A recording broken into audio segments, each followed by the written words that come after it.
In this video, I will show you how to create zigzag or wavy line in Illustrator.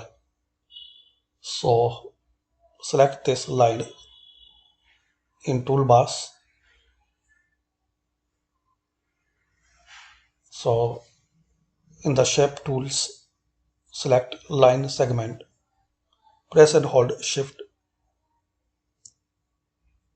In the fill color, select no color, and stock color, select your required color.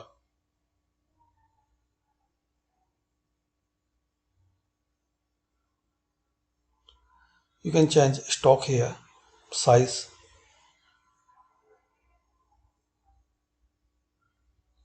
Now effect and distort and transform, select zigzag.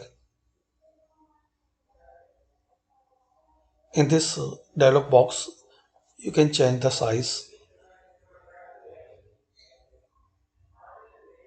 Here you can change radius per segment. Here select smooth.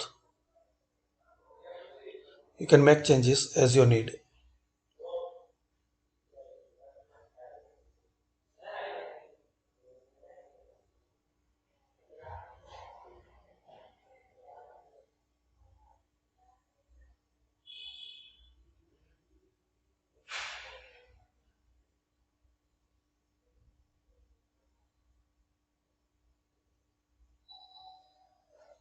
Then click on OK. So thanks for watching.